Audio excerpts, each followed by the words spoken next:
નમસ્કાર ખેડૂત મિત્રો, આપણી ચેનલ ખેડૂત સહાયકમાં તમારું હાર્દિક સ્વાગત છે.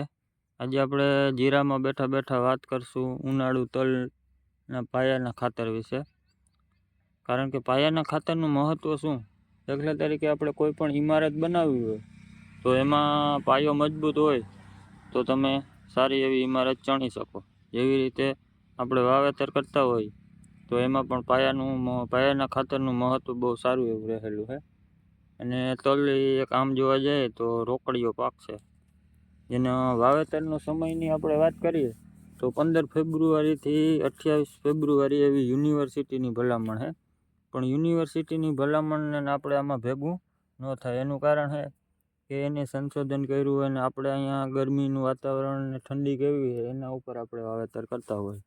અને એમાં હું વાત તમને જણાવું તો જ્યારથી ઠંડી ઓછી પડે ત્યાર પછી એનું વાવેતર કરવું જોઈએ.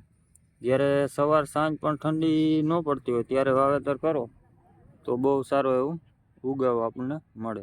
બાકી શું હોય, બળી જવાનો એવો ઠંડી પડતી હોય તો પ્રશ્ન આવે. હવે આપણે એમાં પાયાના ખાતરની વાત કરીએ તો આપણે અહીંયા લગભગ DAP ને NPK ને એવું બધા ખાતરો વાપરતા હોય.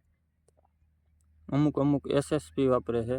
SSP ખાતરની વાત કરીએ તો એ બહુ સારું ખાતર તલના પાક માટે મહત્ત્વનું ગણાય. કારણ કે એમાં આપણે જોવા જઈએ તો ફોસ્ફરસ 100% આવે. જે ફોસ્ફરસના લીધે મૂળનો વૃદ્ધિ વિકાસ બહુ સારો એવો થાય. અને સલ્ફર એમાં 11% આવે. સલ્ફર તમે લગભગ આપણે બધા ખેડૂતો સલ્ફરથી જાણીતા પણ છે. અને જીરામાં આપણે એનો રાઉન્ડ મારતા હોય. સલ્ફર એક ફૂગનાશક છે જે જમીનજન્ય ફૂગ હોય એના ઉપર પણ કંટ્રોલ મેળવે. અને તેલની ટકાવારી સલ્ફરના લીધે થાય. તેલની ટકાવારી તેલ આપણે તલ છે એ તેલીબિયા વર્ગનો પાક છે. જેમાં તેલની ટકાવારી વધારવી હોય, દાણાનો વજન વધારવો હોય તો સલ્ફરને 100% એમાં આપવું પડે. તો SSPમાં સલ્ફર પણ મળી જાય. અને બીજા નંબરમાં ત્રીજું તત્વ એમાં મળે છે કેલ્શિયમ 19%, જે છોડની તાકાત એકદમ વધારે. અને જે આપણે જમીનની વોટર સોલ્યુબલ કેપેસિટી છે એ વધારે છે. એનું મહત્ત્વ એ છે કે આપણે હમણાં 2-3 વર્ષથી જોતા હોય તો તડકાનું આમ ટેમ્પરેચર બહુ સારું એવું વયું જાય. એના લીધે 2 થી 3 દિવસમાં આપણે પાછું પિયત આપવું પડતું હોય. જો આ વોટર કેલ્શિયમના લીધે તમારે જલ્દી પિયત નહીં આપવું પડે.